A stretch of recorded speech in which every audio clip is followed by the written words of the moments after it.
L'économie collaborative, c'est une nouvelle manière de produire et de consommer qui suppose qu'au lieu de se rapporter les uns aux autres avec des relations de concurrence, les gens collaborent dans l'achat, dans la production et développent des nouveaux modèles d'économie à travers ces mécanismes de collaboration. L'économie circulaire est d'abord une organisation technique de l'économie qui suppose que les déchets vont être recyclés en intrants et qu'on va avoir une économie qui va miser sur les cycles permettant de récupérer les matières et donc d'économiser la consommation de matériel.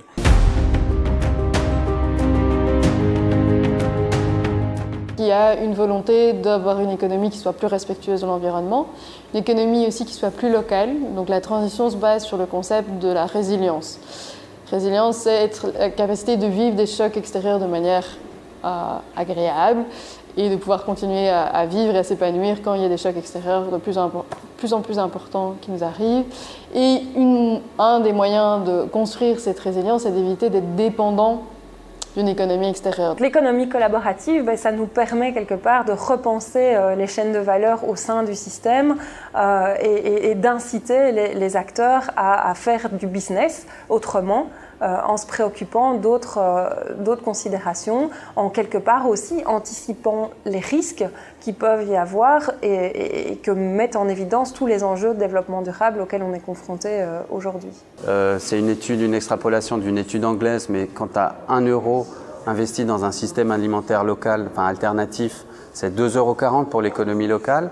Si tu dépenses 7 € dans un supermarché, l'économie en général locale n'en profite que de 1,40 €. Donc on est, je simplifie, 2 fois plus intéressant pour l'économie locale qu'un supermarché. On pense que cette économie, on ne saurait pas la changer, mais on peut en construire une autre à côté. Et donc, comme les entreprises sont des acteurs majeurs du système économique, on se dit, nous, on peut mettre en place des entreprises qui vont construire une alternative économique.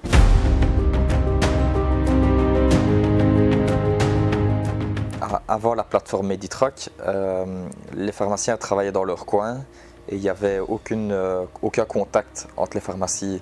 Ici, ce qu'on a voulu faire, c'est de mettre les pharmacies en relation pour qu'ils puissent enfin s'entraider afin de lutter contre les menaces qui pèsent sur le secteur, que ce soit l'arrivée d'Internet, les grandes chaînes de pharmacie, les supermarchés de la pharmacie, leur faire comprendre qu'ensemble, ils étaient plus forts, que le concurrent n'était plus le pharmacien indépendant du coin. Donos, c'est une plateforme de récolte de fonds en ligne. Au fait, c'est un site où n'importe quel individu peut lancer une campagne dans le cadre d'un événement, d'un anniversaire, d'un événement sportif pour une association.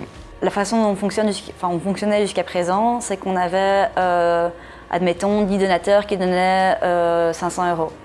Maintenant, on a mutualisé le risque en ayant 1000 donateurs qui donnent 50 €. L'aspect fondamental dans le GASAP, c'est la relation de solidarité. Donc c'est un groupe d'achat solidaire de l'agriculture paysanne et donc c'est solidaire pour l'agriculture paysanne, mais aussi, vu qu'on est dans un échange économique, c'est une solidarité économique. Et de fait, cette solidarité permet de faire face aux aléas. Le réseau de transition qui se positionne comme étant une équipe de support.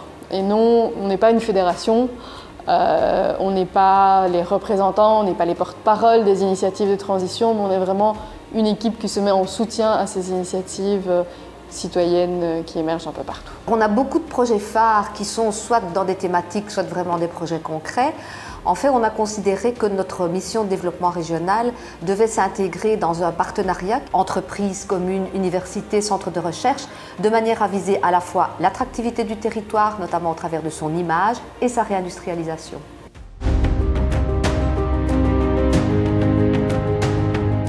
Nous fonctionnons en gestion participative, en démocratie directe.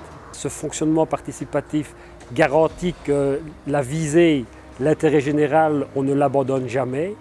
Et nous considérons que chaque entreprise qui adopte ce système, c'est une brique dans la construction d'une alternative économique respectueuse de l'intérêt de tous.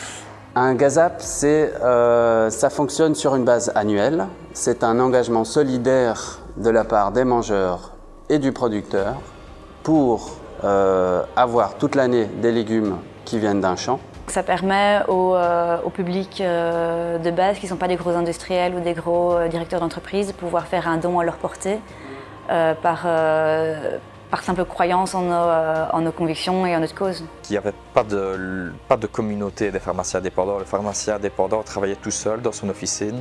Il n'y avait rien qui permettait de les relier. On est complètement dans ce pilier de l'économie circulaire qu'est l'écologie industrielle. Là, on voit aussi qu'il y a une évolution dans la mentalité des dirigeants de ces entreprises et dans la façon dont ils appréhendent l'impact qu'ils peuvent avoir sur un territoire au niveau des sols, des rejets et d'une population de manière générale. Une démarche qui s'appelle la démarche d'avenir.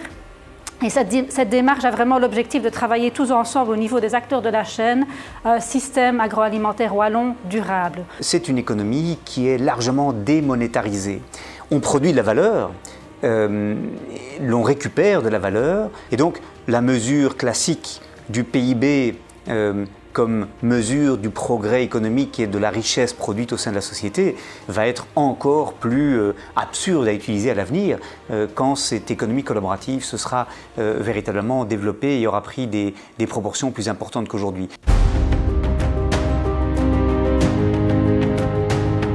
C'est aux citoyens à se réveiller. Et du coup, les GASAP, c'est une forme de réveil des citoyens mangeurs. Pour nous, il n'y a pas question d'éliminer les élus, d'éliminer une gestion globale de la société du tout. Par contre, il y a vraiment une idée que ce qu'ils font actuellement ne fonctionne pas. On pense que de toute façon, le modèle tel qu'il existe actuellement, il va dans le mur, puisqu'il ne satisfait qu'une minorité de personnes.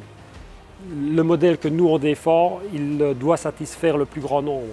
Et donc on mettra toute notre énergie, et je vois qu'ailleurs dans le monde, de toute façon, il y a de plus en plus de personnes intéressées par cette manière de faire. Donc oui, je suis confiant que ce modèle, c'est le modèle d'avenir. C'est cette pluralité que demain la gouvernance va devoir intégrer. Et ça supposera que les politiques changent de logiciel, qu'ils deviennent beaucoup plus en position d'apprendre de ces innovations sociales, qu'ils révisent les modèles homogénéisants et simplificateurs à partir desquels la société était comprise. Ceci ne va plus être valable et il faudra réviser de fond en comble les outils de gouvernance dont nous disposons.